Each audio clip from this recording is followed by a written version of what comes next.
10 বছরের বাচ্চা রেপ হয়েছে, কেন, কিসের জন্য হয়েছে? ভোট হয়ে যাওয়ার পরে কেন রেপ হয়েছে, কিসের জন্য? আমাদের এটাই জিজ্ঞাসা করার ছিল যে আজকে এই গ্রামে, এই সোনারপুর এলাকাতে যে এসছে অভিষেক ব্যানার্জি, সে তৃণমূলের নেতার বাড়িতে সান্ত্বনা দিতে এসছে। অভয়ের মার বাড়িতে কতবার গেছে? টোটো চালক আছে, অটো চালক আছে, তাদের উপর অত্যাচার হতো। এই কারণে ওনাদের যতবার মিটিং মিছিল হতো প্রত্যেককে যেতে হবে। মিটিং মিছিলে না গেলে তাদেরকে 1 সপ্তাহ করে দোকান বন্ধ, তাদেরকে বসিয়ে দিত। এই পরিস্থিতি ওর নিজের জন্য বেশি হয়েছে, ওর নিজের দোষ। ওনার সবচেয়ে বড় একটা 15 বছরের যে মানুষের, পশ্চিমবঙ্গের মানুষের জীবন শেষ করে দিয়েছে। আর একটা ব্যাপার, সবচেয়ে বড় ব্যাপার, উনি মহিলাদের কোনো সম্মান রাখেনি। তার সঙ্গে কয়েক সেকেন্ডের মধ্যে বলেছে আমি এমন কিছু করতে পারি, একটা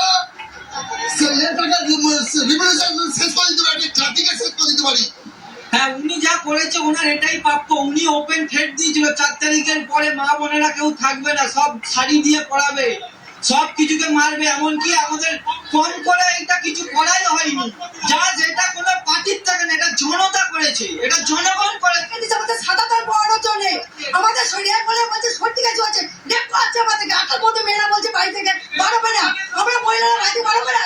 যা অত্যাচার তৃণমূল কংগ্রেস করেছে আমাদের কর্মীদের সঙ্গে, আমাদের মহিলাদের সঙ্গে,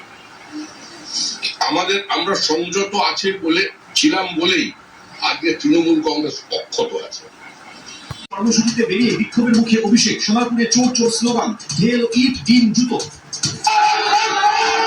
সোনারপুরে পৌঁছতেই প্রবল জনরোষের মুখে অভিষেক, ধাক্কাধাক্কি, তৃণমূল সাংসদের কলার ধরে টান, কোনো মতে অভিষেককে হেলমেট পরিয়ে বের করলেন নিরাপত্তারক্ষীরা।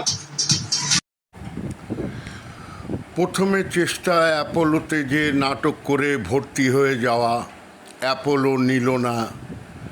তারপরে বেলভিউ, সেও নিল না, শুধু একটা স্যালাইন আর একটা টক্সাইড দিয়ে বিদায় করা হলো অভিষেক বন্দ্যোপাধ্যায়কে।